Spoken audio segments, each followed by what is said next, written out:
В Грузии стартовали съемки фильма Ахтема Ситаблаева «Ее сердце» о крымской татарке Саиде Арифовой, которая в годы Второй мировой войны спасла 88 еврейских детей. Часть съемок будет проводиться и в Киеве, а имя актрисы на главную роль пока держит в секрете. Я хочу вам сказать, во-первых, спасибо всем за то, что мы вот такой вот крымско-татарско-украинско, грузинско, германо, русско, израильской, еврейской группой, латвийской группой начали съемки нашего фильма. Очень грустно, что мы не можем снимать в Крыму по всем известным причинам. С другой стороны, это очень символично, что мы снимаем в стране, которая очень много знает про то, что такое достоинство, очень много знает про то, что такое боль, и еще больше знает про то, что такое надежда.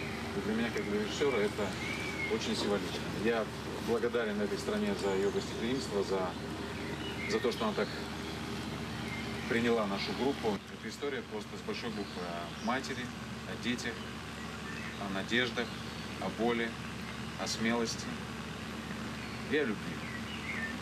Вот. Поэтому, помолясь Всевышнему, я разбиваю эту тарелку в добрый нам всем путь и сбор.